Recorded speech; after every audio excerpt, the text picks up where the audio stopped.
Di rukun iman ada 6, ada nggak bab tentang Imam Mahdi? Nggak ada. Berarti membahas Al-Mahdi bukan rukun iman. Oke? Jadi jika ada orang keliru mencari Imam Mahdi, keliru dalam bab rohani, tapi bukan keliru dalam bab iman. Untuk mencapai bab akhir zaman, kita wajib belajar ilmu qalbu. Ini satu-satunya alat, nggak bisa lagi. Fikih hadis ini di sini. Hadis tentang Imam Mahdi, hidungnya mancung, jidatnya lebar. Dan saya sudah banyak didatangin orang yang hidungnya mancung dan jidatnya lebar ngaku Imam Mahdi. Jadi saya tanya, apa bukti kalau Anda itu Mahdi? Lihat hidungku dari samping, katanya. Lihat jidatku. Akulah sang Mahdi yang kamu cari-cari itu, yang kamu tunggu-tunggu itu. Ya, saya mau ketawa, takut dosa. Tapi itu terjadi. Dan yang paling sedih apa? Orang halu merasa dirinya lah sang Mahdi. Karena habis pandemi kemarin, itu tambah banyak orang halu bahwa dialah Al-Mahdi. Emang Al-Mahdi mesti pandemi dulu baru ketahuan. Ya. Jadi kekeliruan dalam bab kemahdian itu kekeliruan spiritual, rohani. Dia tidak berimplikasi kepada iman dan Islam. Dia masih Muslim, dia masih mukmin, tapi rohaninya keliru. Ini tolong digarisbawahi ya. Tolong digarisbawahi. Jadi kalau nanti ada orang ngaku Imam Mahdi, dia masih mukmin. Dia masih seandainya dia benar, dialah sang walinya. Jika dia salah, dia pembohong. Tapi dia tidak kafir, dia tidak murtad. Jika ada kelompok pengikut Imam Mahdi tertentu, Mahdi, ada kali ada Mahdi, jadi Jawa kan? Maka orang ini, dia hanya keliru secara rohani, tapi implikasinya, kalau umurnya panjang mungkin dia jadi pengikut Dajjal. Tapi semoga umurnya nggak panjang-panjang amat. Jadi kalau kita ketemu Al-Dajjal yang asli, dia sudah meninggal duluan. Ya. Ini yang penting ya. Mohon maaf, Nabi SAW masuk Mekah, lahir di Mekah, yang diajarkan pertama, sholat 5 waktu atau la ilaha illallah. Nabi di Mekah, pertama kali, ketika melihat orang konflik terus bilang, ente sombong, ente belagu. Atau Nabi kemudian mengajarkan silaturahim. Silaturahim tidak ada di fiqh, tidak ada di akidah, adanya dalam tasawuf. Itu ilmu ihsan. Jadi ilmu qalbu itu ilmu tasawuf. Karena ilmu tasawuf itu adalah aplikasi daripada perlawanan kepada syaitan, maka syaitan benci dengan ilmu tasawuf. Masalahnya syaitan itu ada 2. Ada jin, ada manusia. Maka saya khawatir kepada orang benci tasawuf. Jangan diterusin. Jangan minhum ya.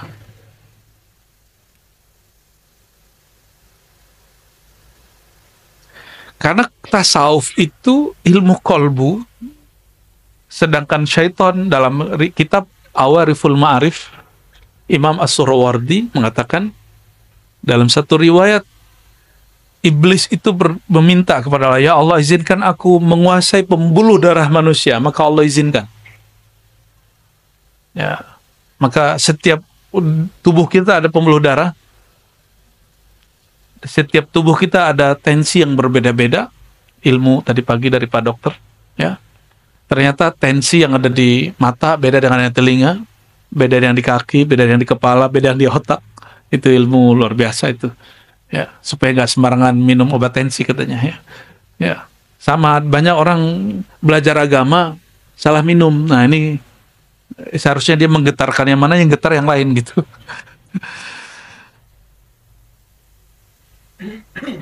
Iblis kemudian mengatakan, namanya masih Azazil, ya Rob, manggil Allah itu ya Rob, wahai Tuhanku. Jadi si Azazil sang iblis itu Memanggil Allah itu masih dengan panggilan, wahai Tuhanku, izinkan aku untuk menguasai kolbu manusia. Disitulah Allah murka. Inilah asbabul wurud hadis qudsi. Tapi di Sahih Bukhari Muslim kalimat itu nggak muncul. Yang muncul cuma ujung hadisnya. Al-kibriya'u ridai. Kesombongan itu adalah selendangku. Ya. Di riwayat lain, siapa yang mencoba untuk ingin mengambil selendangku berarti dia sedang melawanku. Maksudnya apa? Yang boleh menguasai kolbu itu hanya aku. Maka orang yang ingin menguasai kolbu, dia sedang menentang Allah Subhanahu wa Ta'ala. Ini perhatikan, mursyid tidak menguasai kolbu dirinya, bahkan kolbu dirinya dia nggak kuasai, apalagi kolbu murid. Dia hanya diberi pengetahuan tentang penyakit kolbu dan cara mengobatinya. Guru nggak bisa nguasain kolbu, ini perhatikan ya. Dokter bisa nguasain penyakit nggak? Pak dokter berdua? Gimana Pak dokter? Bisa menguasai penyakit? Betapa banyak dokter sakit. Kalau dokter sakit, kita gimana cara ngobatinnya? Maksudnya apa? Para mursyid ini kadang-kadang murid terlalu mendewakan guru. Akhirnya dia mengira guru itu menguasai kolbu. Tidak. Guru hanya menguasai ilmu kolbu. Ilmu mengobati kolbu. Paham di situ ya? Jadi guru tidak pernah menguasai kolbu manusia. Karena yang boleh menguasai kolbu hanyalah Allah. Dan kalau ada seorang mursyid ngaku menguasai kolbu manusia, fahuwa syaitanun bijubbati syekh. Fi jubbati syekh al-mursyid. Kalau ada seseorang mengaku dapat menguasai kolbu manusia, maka dia syaitan, iblis, ya, yang berjubah syekh. Nauzubillah min. Nggak ada yang sanggup. Nggak ada yang sanggup. Hatta Nabi Muhammad SAW tidak menguasai kolbunya. Beliau mengatakan, hadza fima amlik wa la tahkumni fima la amlik. Ya Allah, jangan hukumi aku terhadap hal yang aku tidak kuasai. Ya. Ini perhatikan, maka wajib belajar ilmu tasawuf. Ini kaidah-kaidahnya seperti itu. Dalam hadis qudsi disebutkan, qulubu bani Adam biyadir rahman, baina isba'in min asabi'ir rahman. Kolbu manusia di antara jemari-jemari Tuhan yang maha pengasih. Jangan bayangkan Allah itu benda, karena Allah bukan benda, maka disebut jemari itu bukan berarti jemari ini. Tapi Allah menyebutnya jemari-jemari sang maha pengasih. Berarti kolbu itu hanya dapat disentuh, digerakkan oleh rahmah, kasih sayang. Ya, semoga daurah itu berarti pelatihan, training, pengajian, ya. Semoga Allah berkahi dengan rahmat Allah SWT. Semoga dari awal sampai akhir kita berdaurah dengan hati, ya, dan Allah memandang hati kita dengan rahmatnya dan mengucurkan rahmat dari awal kita mulai sampai selesai, bahkan sampai kita wafat nanti. Amin ya rabbal alamin, ya. Oke, yang keempat, ini yang muqaddimah masuk ke Imam Mahdi. Pertanyaan Sayyidina Jibril kepada Sayyidina Muhammad SAW apa? Apa pertanyaannya? Setelah Islam, iman, ihsan. Ya Rasulullah, apa itu Islam? Dijawab rukun Islam. Ya Rasulullah, apa itu iman? Dijawab rukun iman. Ya Rasulullah, apa itu ihsan? Dijawab dengan ilmu tasawuf. Dan yang ketiga, empat, ini yang paling penting. Ya Rasulullah, mata sa'ah. Kapan the time? Kapan si waktu itu terjadi? Sang waktu itu Allah, bahasa Arabnya ad-dahru. Nyampe di bahasa Sunda sama Jawa, dahar jadi makan. Waktu makan. Cocok logi yang cocok. Allah menyebut dirinya anad-dahru, akulah sang maha waktu. Sedangkan si waktu itu kiamat. Dan bahasa Arab sa'ah itu artinya waktu yang panjang. Apa pertanyaan Sayyidina Jibril alaihissalam? Mata sa'ah, hadis sahih Muslim kedua. Hadis pertama dan kedua ketiga. Ya. Bab pertama di Kitabul Iman, hadisnya itu. Kapan terjadi kiamat, wahai Rasulullah? Apa jawaban Nabi Muhammad SAW? Nah, ini perhatikan. Mal mas'ul anha bi'a'lam minas sa'il. Ini jadi kaidah kita. Tidaklah yang ditanya lebih tahu daripada yang bertanya. Selevel Nabi Muhammad SAW, masalah si waktu itu bagi dia misteri. Apalagi bagi kita. Maka kalau ada orang mengukur umat, mengukur kiamat kapan, dia sudah melewati Sayyidina Muhammad SAW, sudah melewati Sayyidina Jibril. Ini sudah dua kaidah. Tadi kaidah qalbu, sekarang kaidah yang kedua. Apa itu? Tauqit akhir zaman, tauqitus sa'ah, laysa min manhaj an-nabawiyah. Menentukan kapan kiamat bukanlah bagian dari ajaran kenabian. Tapi perkiraan tentang Dajjal, Mahdi, itu masih oke. Yang nggak boleh itu apa? Kapan si waktu bernama kiamat terjadi, itu nggak boleh. Paham ya di situ? Kalau mengenai waktu lahirnya pembaharu, itu Nabi sendiri yang mengajarkan, sallallahu alaihi wasallam. Apa kata beliau? Akan muncul setiap 100 tahun, hadis Abu Daud ya, orang mayujaddid laha dinaha, yang mentajdid agamanya, yang mentajdid baginya agamanya, bagi masa itu agamanya.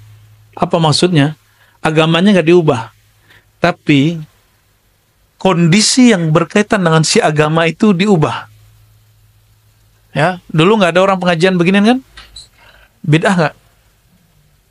Rasulullah SAW nggak pernah ngaji pakai tape, nggak ada. Ya, maka pertanyaan keempat ini menjadi pilar keempat dalam agama, yaitu akhir zaman.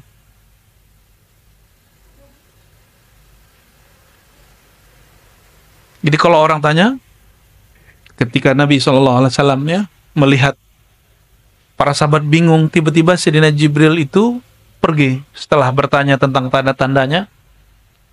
Jadi Jibril mengatakan, oke, kalau engkau tidak bisa jawab, ceritakan kepadaku tentang tanda-tandanya. Maka yang dibolehkan adalah ilmu tanda. Nih perhatikan, ini kaidah berikut. Ma'rifat akhir zaman, ma'rifatul alamat. Ma'rifat akhir zaman itu mengerti tentang tanda-tanda. Ini kaidah penting. Sudah berapa kaidah dari tadi? Sudah 3. Pertama, kolbu, bahwa yang menguasai kolbu hanya Allah. Yang kedua,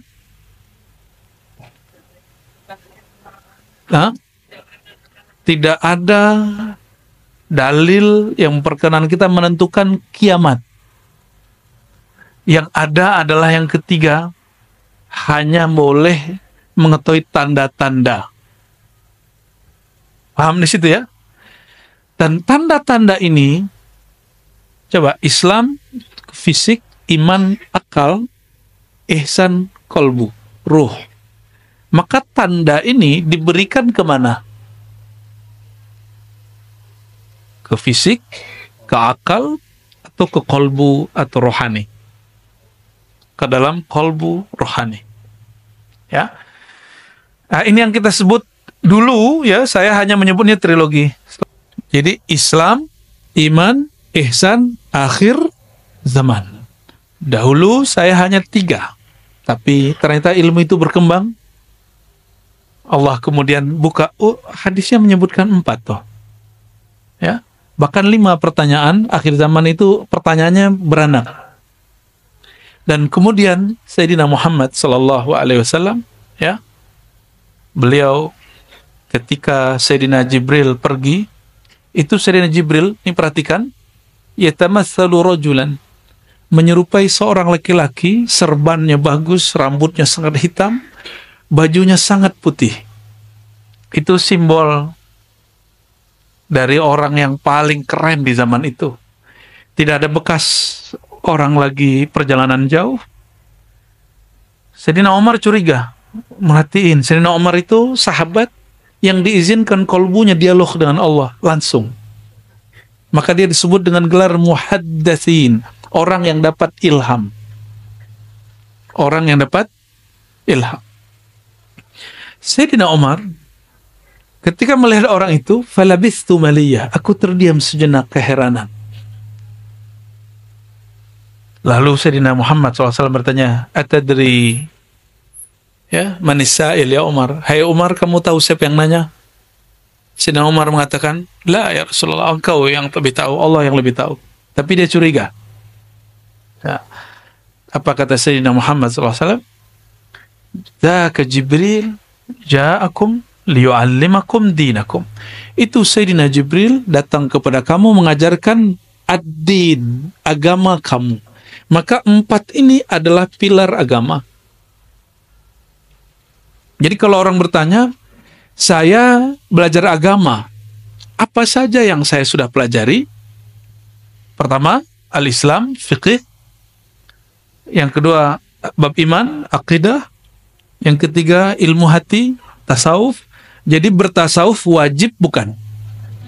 Yang masih mengatakan bid'ah, kurang piknik. Itu hadis nomor pertama di Kitabul Iman. Bab pertama dalam bab Al-Iman, Sahih Muslim. Emang dia nggak baca Sahih Muslim? Ya. Oh, ada orang tasawuf nggak sholat. Itu bukan tasawuf, bro. Itu kebatinan. Ya.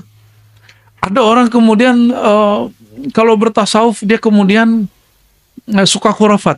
Lah itu ahli khurafat bukan tasawuf. Itu nggak tahu tasawuf. Ya. Seumur-umur saya ketemu Abu Ya Kasril itu nggak pernah ngomong khurafat. Ya, beliau bicara apa yang beliau rasakan. Bukan bicara apa yang di khuraf. Khuraf itu dongeng. Dongeng yang dibuat-buat. Terus akhir zaman, perhatikan. Akhir zaman itu karena memahami tanda-tanda, maka di Quran ada kalimat kul siru fil ard. Katakanlah hai Muhammad, berjalanlah, bergeraklah di muka bumi.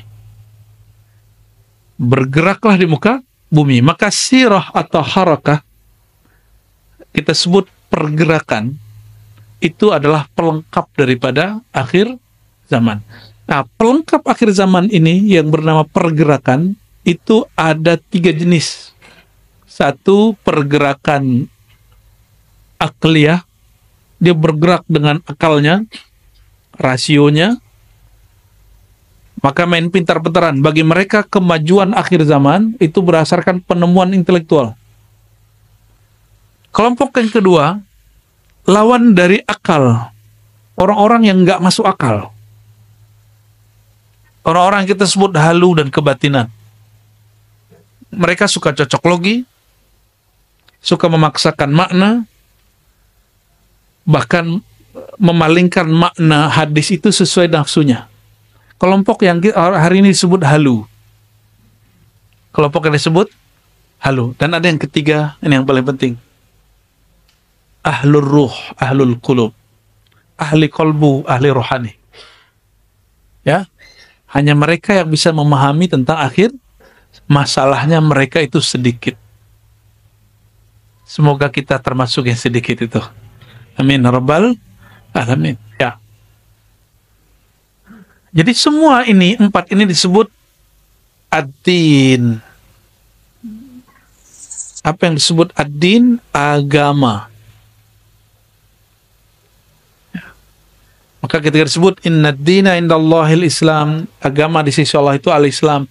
Inilah maksudnya. Jadi al-Islam sebagai agama, ada al-Islam sebagai ilmu. Ini pengantar tentang Al-Mahdi. Jadi ilmu tentang Al-Mahdi ada nggak di fikih? Jadi kalau ada fikih bilang nggak usah bahas-bahas begituan, wajar, dia nggak ada di kitab dia. Ya, ada nggak di bab iman? Ada yang bahas, ada yang tidak. Kebanyakan tidak bahas. Kebanyakan ahli akidah tidak membahas bab Mahdi.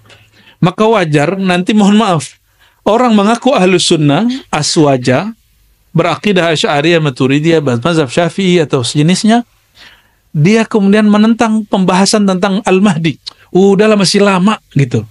Orang begini kena penyakit namanya tulul amal. Apa arti tulul amal? Panjang angan. Dia kira masih dekat, masih jauh. Padahal Sayyidina Muhammad SAW mengatakan, ana wasa'aka hatain. 1445 lalu ditambah 13 tahun di Mekah, 10 tahun di Madinah. Nah, kurang tambahinlah itu. Jadi berapa tuh? Itu Sayyidina Muhammad SAW mengatakan, aku dan kiamat seperti dua jari. Dekat apa jauh? Dekat sekali. Berarti kita sudah di ujung. Kita sudah di ujung. Maka hari ini, kalau masih orang mengatakan, udah gak usah bahas Al-Mahdi. Gak usah bahas. Berarti dia panjang angan-angan. Dia kira hidup ini masih panjang. Ini dua aja, mati duluan atau ketemu. Gitu aja. Kenapa? Saya ngeceknya dari kejadian pandemi. Pandemi itu baru kali itu yang sedahsyat itu sedunia. Yang kena di Indonesia pertama Depok, yang di lockdown itu di Solo, di Payakumbuh. Loh, orang belum masuk situ udah di lockdown. Dan lucu tulisannya LOKDON, lockdown. Itu kekonyolan tapi seru sih. Ya Allahumma sholli ala sayyidina Muhammad, Allahumma sholli ala sayyidina Muhammad. Dan itu semua. Bahkan negara yang dianggap berperan, Amerika paling parah. Cina paling banyak korban. Sampai hari ini, bahkan Singapura sampai hari ini karena banyak Cinanya, kena terus, tiap masa kena terus. Bener nggak? Ya. Sampingnya Johor kok nggak ada beritanya, kan aneh kan? Betul-betul aneh itu. Namun karena memori ini sangat short sekali, sangat pendek sekali, memori kita pendek. Sudah lupakan trauma pakai masker? Akhir zaman. Jadi kajian ini sebenarnya sudah kontemplasi panjang, karena saya dulu ngaji hadis 15 tahun, nggak ngerti susunan akhir zaman itu kayak gimana. Mana yang duluan, mana yang akhiran. Tapi pandemi kemarin itu saya anggap itu suluk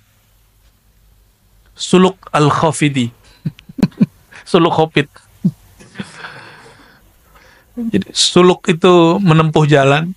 Khafid itu bahasa Arab, berarti Allah yang maha menyembunyikan, merendahkan, mensirkan. Ya, Khafid.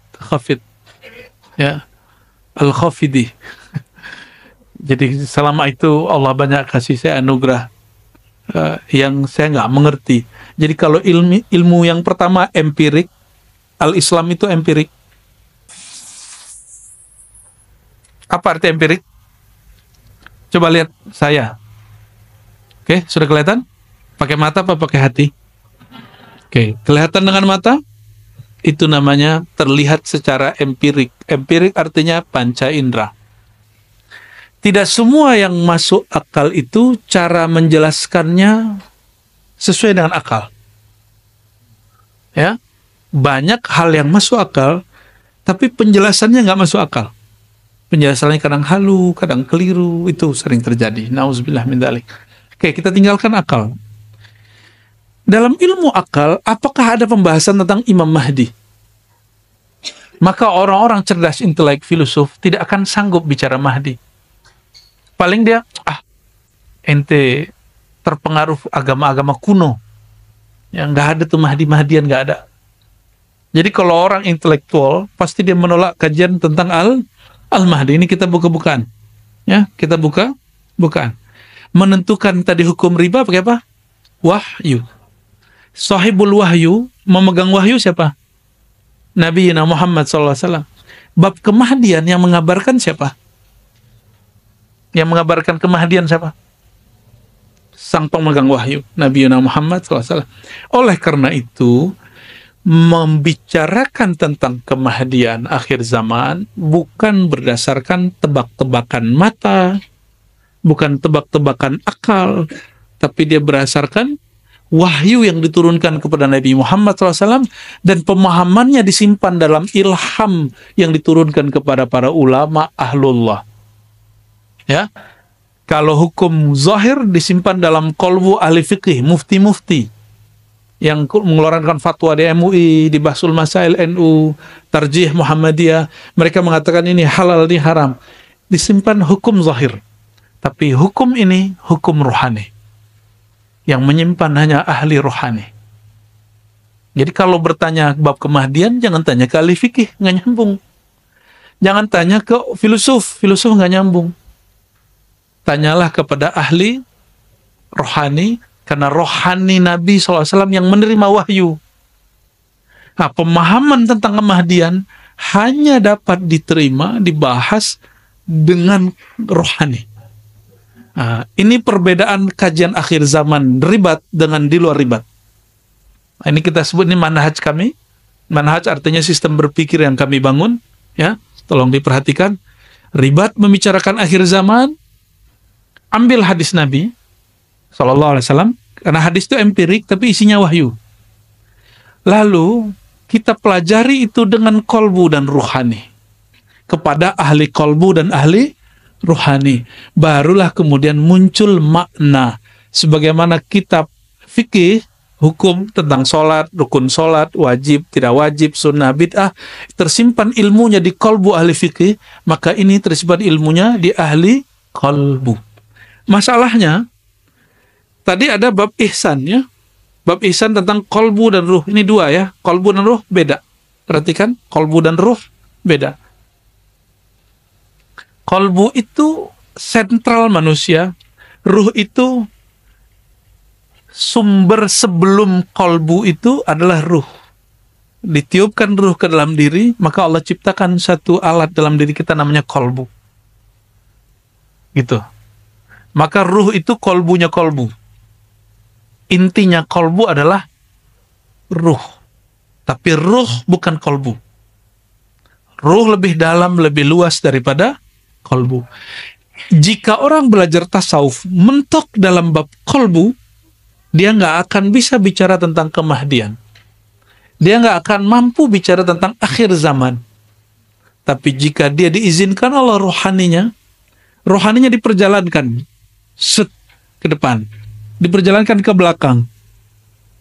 Ini yang dikatakan oleh Imam Hakim At-Tirmizi, kekasih-kekasih Allah itu diberikan ilmu bad'i, ilmu masa lalu, rohaninya diperjalankan ke masa lalu. Kadang diperjalankan ke masa depan, ilmu maqadir masa depan. Mereka lah yang bisa cerita, oh hadis ini cara memahaminya begini. Kenapa? Karena ada satu kaidah, ini kaidah yang sudah sepakat semua ahli tasawuf, ahli ihsan. Man lam yadhuq, lam ya'rif. Siapa yang tidak pernah mengalami, merasakan, mencicipi, dia tidak akan pernah memahami. Nabi SAW, nih perhatikan, Nabi itu lagi sholat, itu diperjalankan ke masa lalu, diperjalankan ke masa depan. Lagi zikir, tiba-tiba beliau hilang secara batin, fisiknya masih di antara sahabat, rohaninya tiba-tiba diperjalankan. Oke, Nabi mewarisi hukum fikih kepada ahli fikih, mewarisi hukum akidah kepada ahli akidah. Terus ihsan diwariskan kepada para ahli tasawuf, para mursyid. Maka mursyid-mursyid dia dipertemukan rohani yang orang-orang yang meninggal terdahulu, karena orang-orang terdahulu tidak pernah meninggal.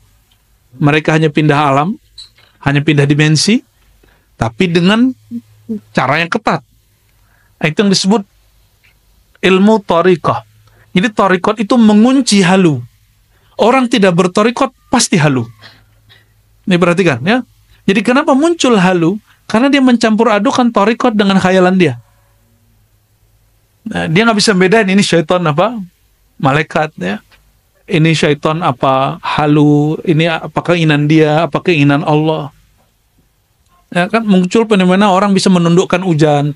Loh, yang menunjukkan hujan Allah.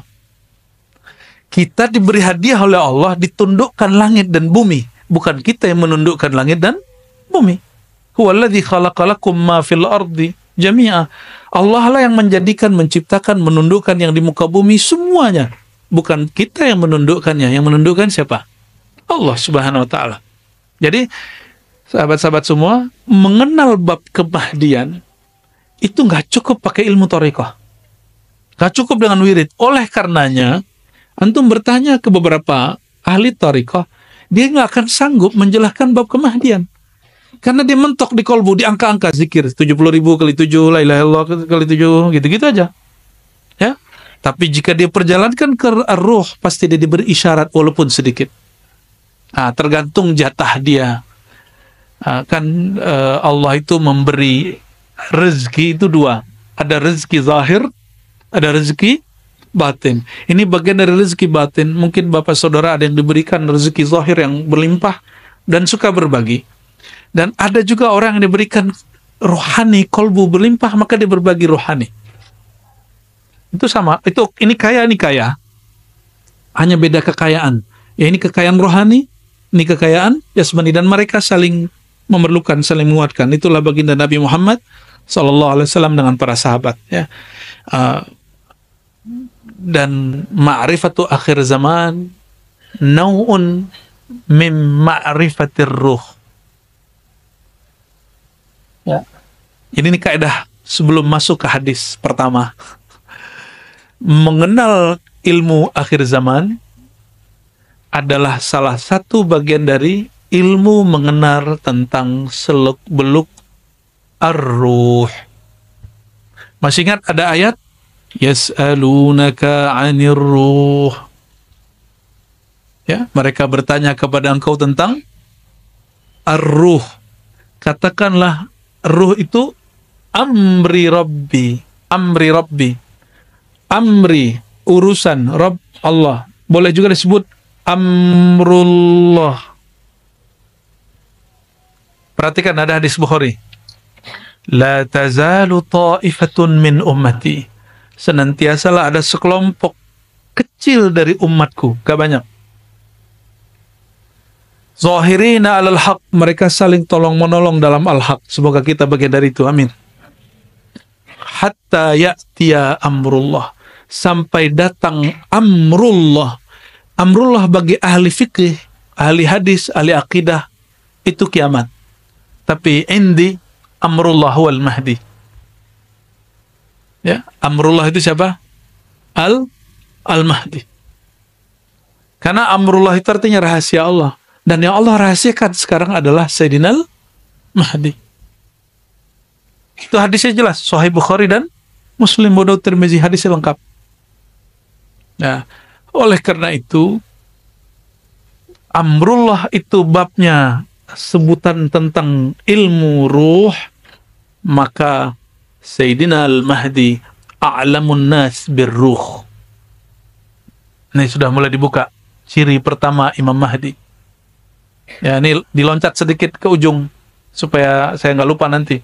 Orang yang paling mengenal tentang amrullah, amrul rabbi, yaitu ma'rifatur ruh, adalah Nabi Muhammad SAW. Lalu setelahnya adalah Al-Imam Al-Mahdi. Nah, dengan begini baru kita masuk, ini landasan untuk mengenal tentang hadis Al-Mahdi. Dan perlu digarisbawahi saudara-saudariku, sebutan Al-Mahdi itu ada sebutannya Al-Mahdi Al-Mubasyar, Al-Mahdi Al-Muntazar. Apa sebutannya? Al-Mahdi menyebut Al-Mahdi Al-Muntazar itu disebut oleh ulama Ahlus Sunnah dan juga disebut oleh ulama Syiah. Disebut oleh ulama Ahlus Sunnah dan juga disebut oleh ulama Syiah. Apa arti muntazar? Mahdi muntazar, apa artinya? Imam Mahdi yang ditunggu-tunggu. Dan dua-duanya ada dalam literatur Ahlus Sunnah, ada dalam kelompok Syiah. Maksud saya sederhana, jadi ada yang nggak faham, lalu mengatakan menyebut Al-Muntazar berarti ente Syiah. Jadi ada yang berhenti kajian akhir zaman, itu cuma karena si Ustadz menyebut kata Al-Mahdi Al-Muntazar. Ini coba cek. Kata Al-Muntazar itu muncul dalam Imam Ahlus Sunnah di Mesir, tapi berasal dari Maroko, yaitu Sidi Abdullah Al-Ghumari, waktu beliau masih di Mesir. Sidi Abdullah Al-Ghumari adalah hafiz terakhir hadis Nabi SAW. Orang terakhir yang paling banyak hafalan hadisnya di dunia. Dan beliau punya kitab tentang Al-Mahdi Al-Muntazar. Dan beliau Imam Ahlus Sunnah. Gitu. Tapi kita beda dengan orang Syiah. Syiah itu Mahdi, imam yang ke-12. Keturunan Rasulullah SAW yang ke-12. Kita enggak. Yang kita maksud Mahdi Muntazar, itu yang akan kita bahas pada sore ini ya. Dan ada 9 hadis yang pendek, tapi memuat tentang kisi-kisi imam Mahdi. Inilah dia, ya. Sama halamannya di situ? Sama ya? Bismillahirrahmanirrahim. Sanadina al-muttasil al-imam bidawr qala haddatsana qala kitabul mahdi, kitab al-mahdi. Apa arti al-mahdi? Apa makna al-mahdi?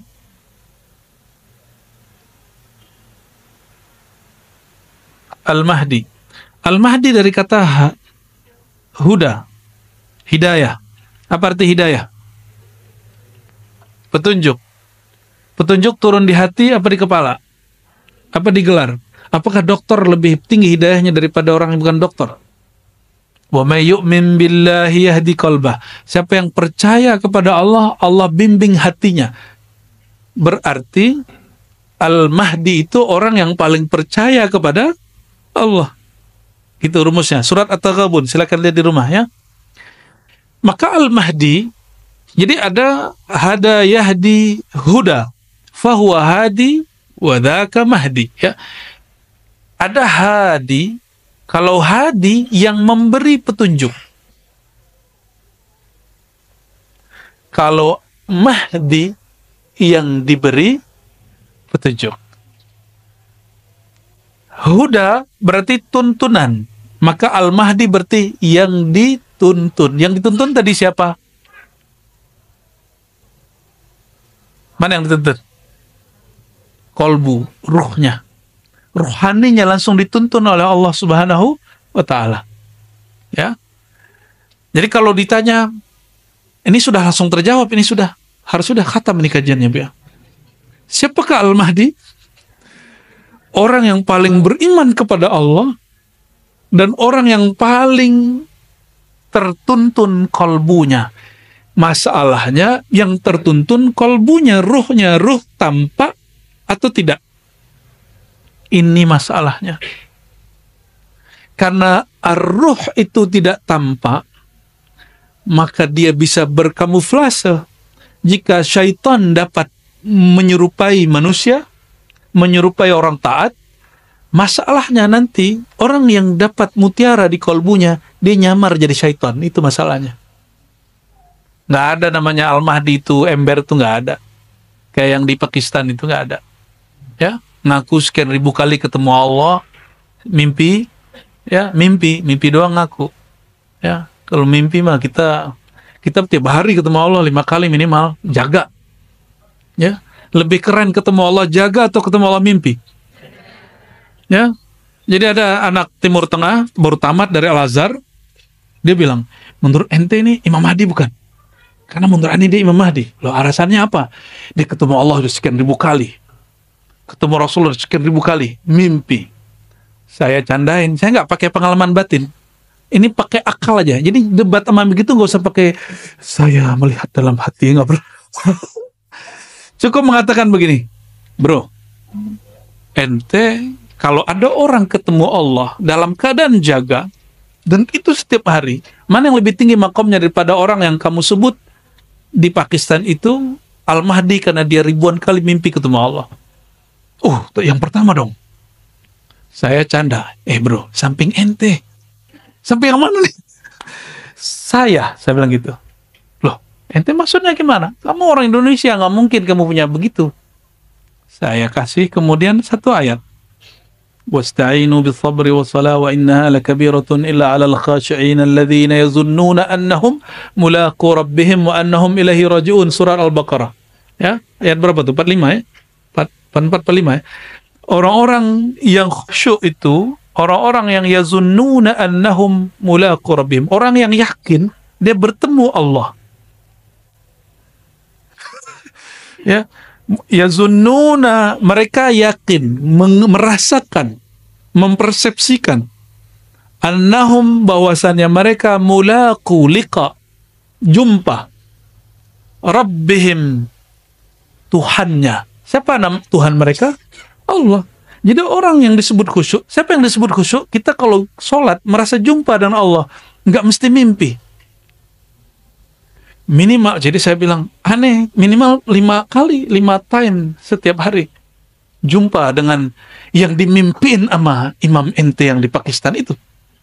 Tapi akullak lastu bil Mahdi, Saya bukan Imam Mahdi. Jika yang ketemu jaga gak Mahdi, masa yang ketemu mimpi Mahdi? Logika-logika akliyah sederhana itu bisa mematahkan orang. Dan itu perlu agak nakal dikit sih. Jangan, harus agak berani dikit. Agak nyeleneh-nyeleneh dikit kalau begituan. Ya, jahil dikit. Jadi nggak boleh kemudian nggak enak gitu, nggak bisa. Nah, itu tips kalau lagi bercanda, tapi candanya bisa merubah orang. Apa kata dia? Tolong selamatkan saudara-saudara saya yang sudah keliru mengatakan yang di Pakistan itu Imam Mahdi. Dia langsung salaman sama saya. Itu salaman pencobaitan baiat sekaligus. Ya, itu serius gak serius tuh ya. Jadi siapa Al-Mahdi? Orang yang dituntun ruhaninya, kolbunya oleh Allah Subhanahu wa ta'ala. Oleh karenanya, ahli hadis mentok pada riwayat yang 9 ini, lalu dikumpulkan oleh Imam Suyuti menjadi beberapa puluh dalam risalah tentang Imam Al-Mahdi. Makanya di daurah hadis ini, yang kajian hadis benar-benar cuma yang ini. Selebihnya adalah pelengkap kajian syarah Mahdi. Karena mensyarah Al-Mahdi itu mirip dengan cara memahami Sayyidina Musa mesti melalui Nabi Khidir. Oleh karena itu nanti ada satu bagian khusus di sini tentang Sayyidi Al-Khadir, mengetahui tentang hakikat Nabi Khidir ya, di modul yang keberapa ini ya. Di sini ada tentang Nabi Khidir ya. Jadi ini bukan kita lagi ngapa-ngapain, tapi kadang hadis nggak usah banyak-banyak, tapi instrumen penjelasnya harus banyak. Dan aqul lakum ya, saya sampaikan, untuk memahami sir Al-Mahdi mesti belajar ilmunya Nabi Khidir. Ilmu yang Nabi Khidir dulu sharing kepada Sayyidina Musa. Ya. Nanti saya jelaskan ya, sampai di mana nanti. Tentang Nabi Khidir nanti yang akan membahas pakar-pakarnya nanti insyaallah ya. Jadi kita masuk ke hadis yang pertama.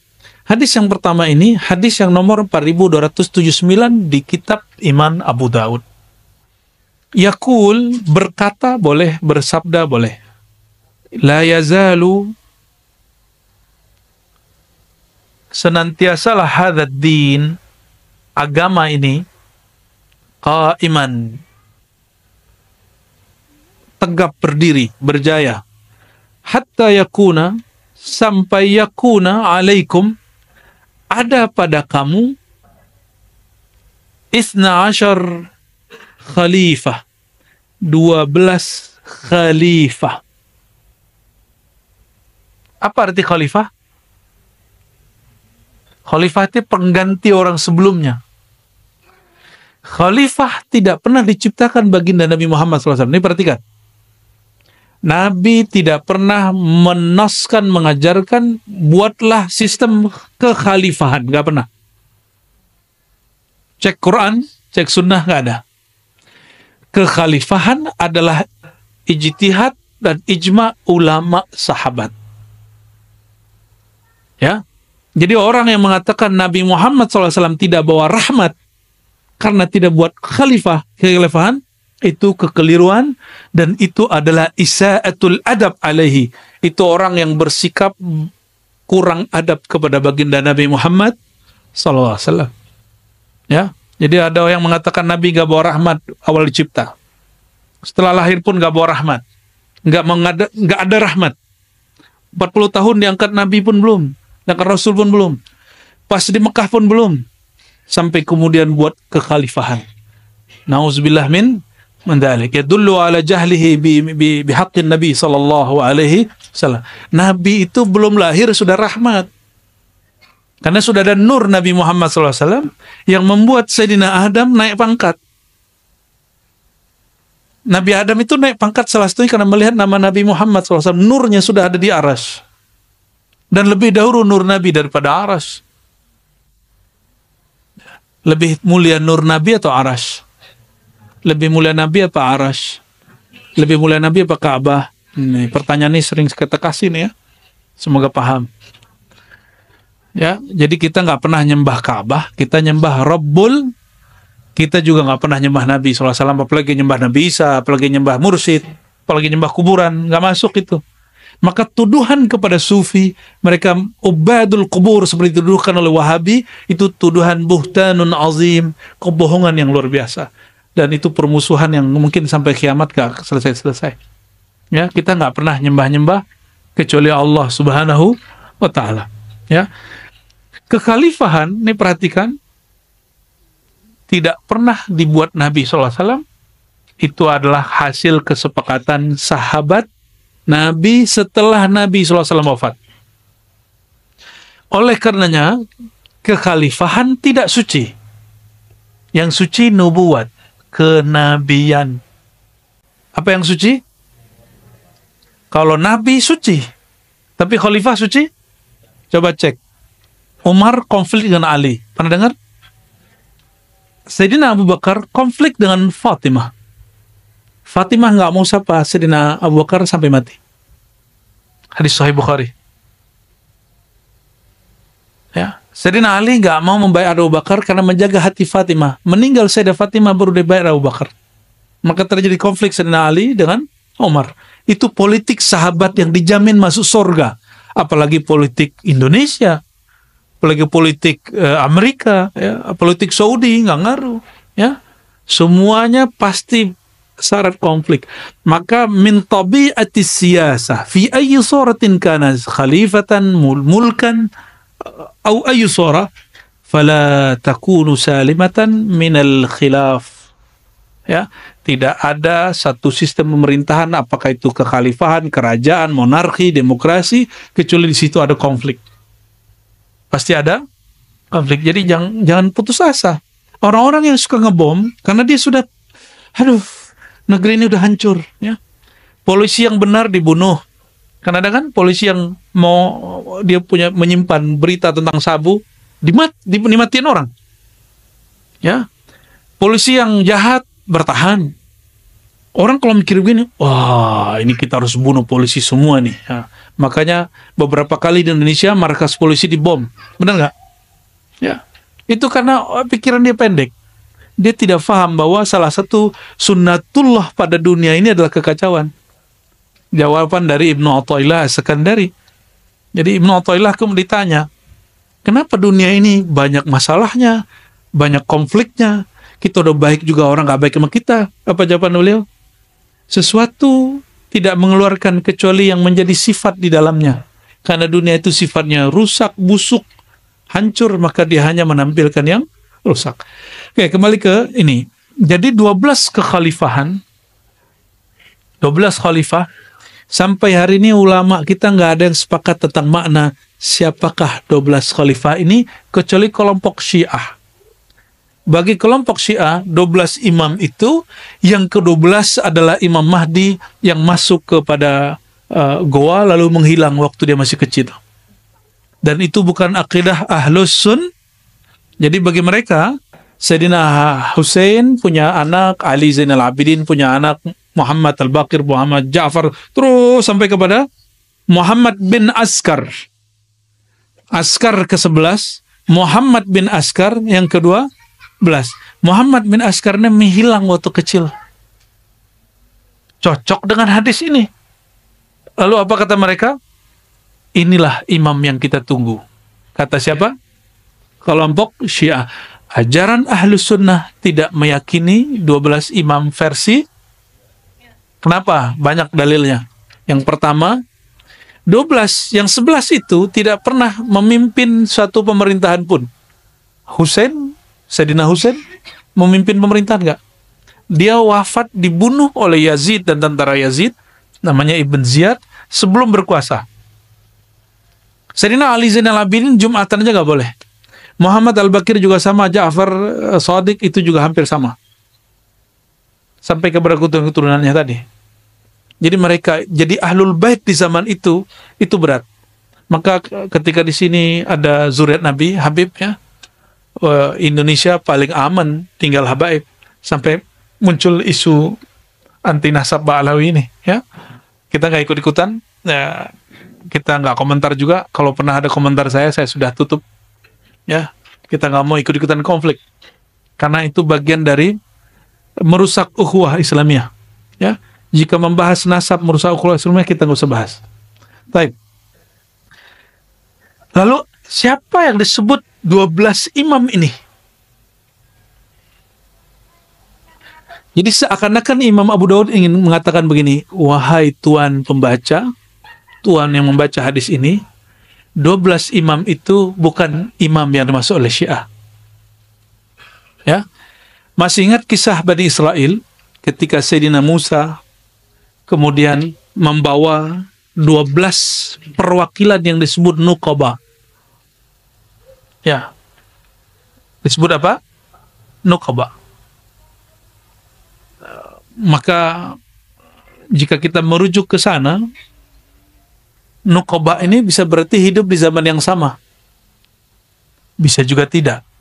Nah, tapi poin paling penting dari kata ini, hadis ini adalah seakan-akan Imam Abu Daud ingin mengatakan bukan 12 imam versi Syiah itu. Oke? Ini penjelasannya masih agak panjang, tapi kita cut aja ya. Sudah asar belum? Belum? Belum mau atau 1 menit lagi? Oh, bentar lagi berarti. Hadis berikutnya sama, kayak saya nggak bacakan ya. Kita masuk ke hadis yang setelahnya. Wabila qala haddatsana Musaddad. Kelihatan?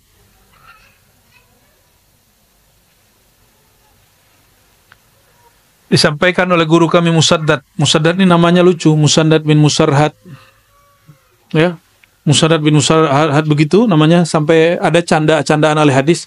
Nama Musaddad kalau dibaca bin Musarhad, bin, dan itu semuanya bikin pusing orang Arab. Kata orang Arab, itu kalau ada yang kesurupan langsung sembuh. Jadi ahli hadis itu suka nyandain sesama ahli hadis. Saya ini ya. An Umar bin Ubaid haddatsahum ha ini berarti gurunya ada 2 atau lebih dari 2 ya. Sana qala hadatsana Muhammad al-Ala qala hadatsana Abu Bakar yakni bin Ayyash wa sana Musaddad. Kembali ke Musaddad.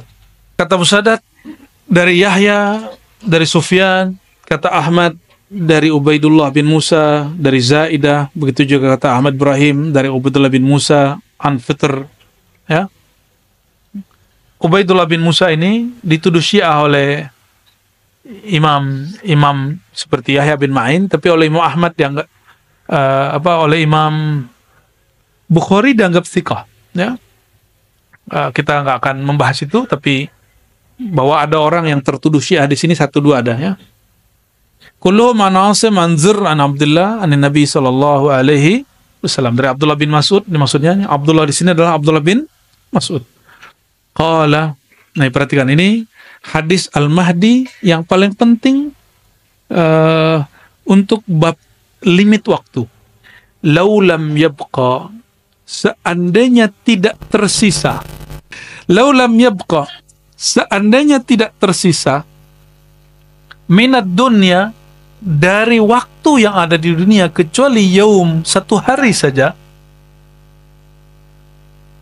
la tawwalallahu dzalika, sungguh Allah akan memanjangkan hari itu, dzalikal yaum, hatta yub'atsa atau yab'atsallahu, sampai Allah membangkitkan seseorang, mengutus seseorang, minni, dari aku,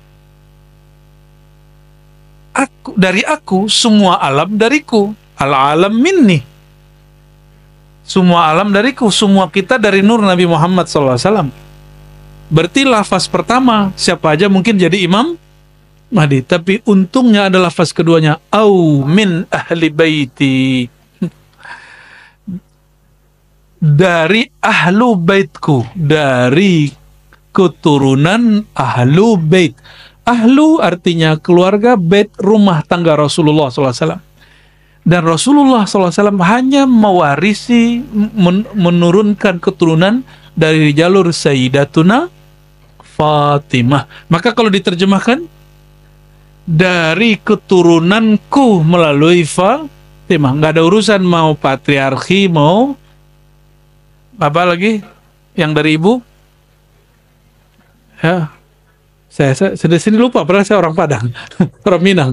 Hah? Matrilineal, Allahumma sholli ala Sayyidina Muhammad. Ya, yuwati'u. Nah, di sini maka ada dua ahlu bait. Ada ahlu bait nuraniyah, ada ahlu bait nasabiyah. Ahlu bait nuraniyah, semua orang beriman, maka dia ahlu bait Nabi Muhammad SAW, yang oleh Imam Subki, beliau mengatakan apa? Kalau kita baca Allahumma sholli ala sayyidina Muhammad wa ala ali Muhammad, maka semua orang beriman dapat. Karena keluarga Muhammad, kata Imam Subki, kullu mu'min, kullu muslim. Setiap mukmin. Coba perhatikan, istri Nabi dipanggil Ummul Mu'minin, ibu orang beriman. Bapaknya siapa? Abul Mu'minin Sayyidina Muhammad SAW. Itu makna ayat, makana Rasulullah SAW aba ahadin min rijalikum. Rasulullah SAW bukan bapak seseorang saja, tapi bapak rohani semua. Bapak semua rohani. Ya, maka kita ada salawat, kita sebut salawat Abu Ruh. Abu Ruh, ya. Allahumma shalli ala sayyidina Muhammad Abir Ruh. Ya, salatu wassalamu alaika ya Aba Ruh. Ya. Yuwati'u, berkesesuaian, ismuhu ismi. Isim dia, nama dia dengan isimku, namaku sama. Wa ismu abihi ismu abi. Tapi di riwayat imam yang lain, ini kalimat ini tidak ada. Ya, ini riwayat yang lebih sahihnya yang ini.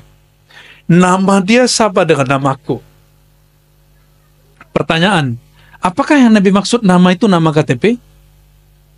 Nama ID card? Di masa Rasulullah SAW udah ada ID card belum? Ada kartu tanda penduduk? Ada masuk ke daftar apa namanya, Dukcapil yang di pemerintah? Enggak.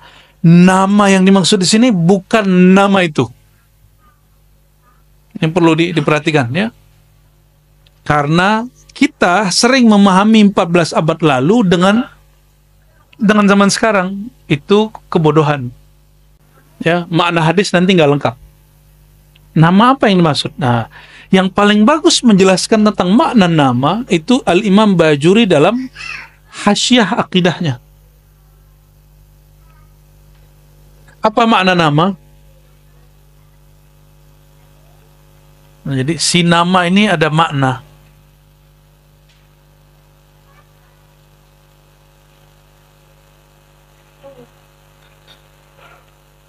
Ismi, namaku. Dari kata ism, Bismillah, dengan nama Allah. Ism dalam bahasa Arab itu ada dari kata sumu. Sumu artinya luhur, tinggi, ulu. Maka langit disebut sama satu akar kata. Satu akar kata. Orang Arab begitu kayanya mereka dalam berbahasa Arab. Maka sumu disebut uluwud darajah wa ma'rifah, ketinggian derajat dan ketinggian ma'rifat, pengetahuan.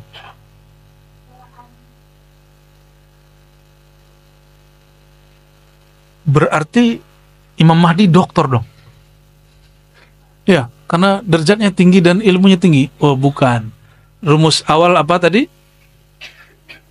Kemahdian itu mengenalnya bukan lewat gelar intelektual, tapi melalui spiritual, rohani. Ya. Makna kedua daripada ism, kalau ini tinggi,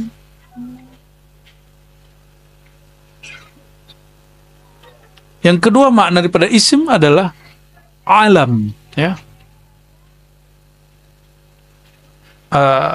Bahasa Arabnya wasm.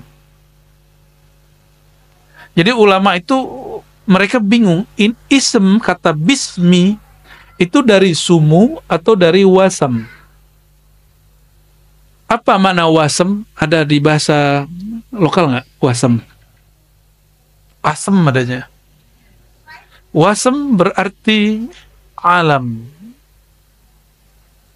Apa arti alam? Tanda. Apa arti alam? Tanda. Jadi kalau kita terjemahin, ismuhu ismi. Nama ia adalah namaku. Ketinggian derajat dan ma'rifatnya dan tanda-tanda yang ada padaku juga ada pada dia. Yang ada pada dia ada padaku. Masalahnya ini setelah dia memproklamirkan dirinya atau belum? Itu masalahnya. Nah, disinilah mentok ahli hadis. Ahli hadis tidak mampu membedakan ini hanya sebatas ini sahih tidak sahih. Bukan tugas ahli hadis mengerti maknanya. Tugas mengerti maknanya ahlul ihsan, ahli rohani. Ya, ini derajat apa yang tinggi di situ? Derajat rohani. Tanda apa di situ? Ini tanda ahli hadis masih kurang connect. Nanti di beberapa hadis sebelum selesai, di situ disebutkan Al-Mahdi, ya, itu aqnal unuf, hidungnya mancung, ya, abhal jubha, jidatnya lebar. Sempat-sempatnya Imam Abu Daud meriwayatkan hadis itu. Tanda ahli hadis mereka terbawa dengan nuansa ism, bahwa tanda-tanda yang dimaksud tanda-tanda fisik. Oke, kita ambil hadis itu. Hidung yang mancung itu pertanda apa? Orang hidung mancung itu keturunan Sunda, Jawa, apa keturunan Arab? Nah, boleh juga lah kita ambil, ya. Tapi apakah semua yang hidung mancung? Ya, dia Imam Mahdi? Ini banyak yang mancung nih, bukan Imam Mahdi saya lihat. Banyak zuriat Nabi hidungnya pesek. Saya ketemu malah mancungan hidung teman-teman kita yang bukan habaib. Berarti bukan itu tandanya, bukan tanda hidung. Jadi hidung ini kalaupun iya itu pertanda dia zuriat. Jidat lebar pertanda dia cerdas. Tapi bukan berarti mesti seperti itu, ya. Oke, ini dua hal paling penting dari makna ism. Awalnya agak sulit untuk memetakannya, tapi 2021 alhamdulillah Allah izinkan pemaknaan ini kemudian rampung, ya. Jadi makna ism nama bukan nama kartu ID card, tapi ini nama ketinggian derajat, kemakrifatan, nama tanda. Buya Dr. Aldomi boleh ngajar di pasca sarjana karena beliau punya nama gelar, yaitu doktor. Apakah semua saudara-saudara ini boleh ngajar di pasca sarjana, S2, S3? Enggak. Mesti ada, sudah punya doktor, mesti punya syarat satu lagi, namanya nomor induk dosen. NIDN.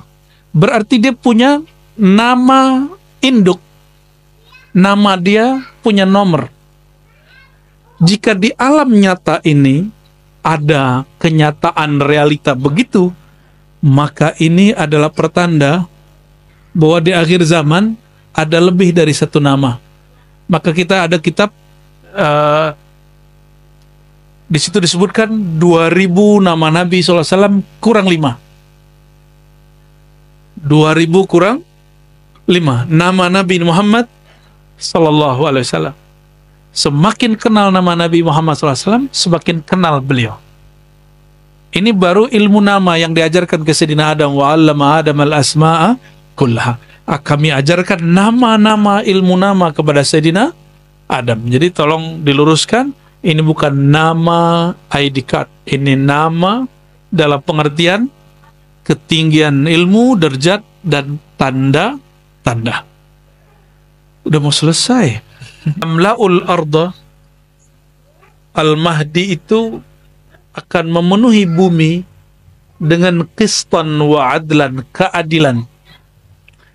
Kama, ini menjadi limit kemunculan Al-Mahdi. Jadi kalau orang bertanya, kapan muncul Al-Mahdi? Kita nggak berani memberikan tanggal, kecuali itu perkiraan. Jadi kalaupun ada penanggalan, itu hanya perkiraan. Kama muliat, sebagaimana dipenuhi bumi zulman wa jawra, kezaliman. Jadi kalau mau dijawab, kapan Imam Mahdi muncul? Apabila kezaliman memuncak di semua tempat. Sekarang kan belum zalim-zalim amat lah. Ya. Masih bisa makan tuh? Masih boleh makan? Masih bisa tidur beberapa jam setiap hari? Masih dapat hak hari-harian? Masih. Berarti ini belum. Ya, tapi tenang dulu, kan ini zaman bisa berubah. Kezaliman yang paling dahsyat selama sepanjang tahun ini, sepanjang abad ini, itulah kemarin pandemi. Kita nggak tahu ke depannya apa lagi. Jadi kezaliman yang dimaksud di sini bukan kezaliman politik lokal. Tolong digarisbawahi. Bukan kezaliman politik lokal. Kalimatnya coba perhatikan. Sang Mahdi akan memenuhi bumi. Ini kalimatnya pakai bumi. Akan memenuhi bumi sebagaimana bumi dipenuhi. Berarti ini yang disebut orang global, tapi saya nggak suka istilah itu. Apa istilahnya? Pemerintahan global gitu. Saya nggak suka istilah itu. Kita gunakan istilah baginda Nabi Muhammad SAW. Apabila bumi telah dipenuhi, seluruh bumi dipenuhi oleh kezaliman. Dan kezaliman yang paling parah itu nanti ketika Dajjal 3 tahun berturut-turut menyebar virus dan krisis di muka bumi. Maka nanti tidak ada hujan, orang kelaparan di mana-mana. Jadi itu kezaliman global kalau boleh disebut. Bukan kezaliman Soeharto, SBY dan Jokowi, bukan ya. Ini masih gagal fokus ini. Hadis-hadisnya dibawain ke bab politik. Kalau di Malaysia kezaliman Anwar Ibrahim gitu enggak ada urusan. Ini enggak ada urusan begitu. Kezaliman Salman, Raja Salman dan MBS, Muhammad bin Salman, ya salam ya akhi, bukan itu. Ini kezaliman munculnya dari orang yang paling zalim, yaitu Dajjal. Bukan kezaliman politik lokal. Ini kalau orang nggak ngerti bab kolbu, dia akan maksain, enggak, ini zamannya nih. Ya, maka sekarang di Indonesia sudah banyak Dajjal. Kalau begitu bentar lagi Imam Mahdi keluar juga dong. Ya, gampang bener. Ya, seharusnya dari kemarin tuh 2020 seharusnya keluar udah. Ya. Oke. Ini kalimat paling penting di hadis ini. La tazhab aw la tanqadi dunya hatta yamlikal arab rajulun min ahli baiti wa artinya sama berdasarkan hadis ini, dan hadis ini hasan. Ya, hadis ini apa? Jadi ada sahih, hasan, dhaif, dan dia di tengah-tengah. Dia di tengah-tengah. Oke, saya tanya lagi. Ini kezaliman lokal, nasional, atau global? Maka pelaku kezalimannya itu politik partisan atau politik global?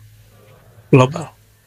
Ya, jadi jangan terjebak dan dimainkan perasaannya oleh perbedaan antara partai politik yang ada di dalam negeri. Paham? Jadi kita nggak usah kemudian tengkar sama partai yang beda-beda. Udah biarin aja, jalan. Ini nikmat dari Allah Subhanahu wa Ta'ala. Gimana? Sudah mulai capek?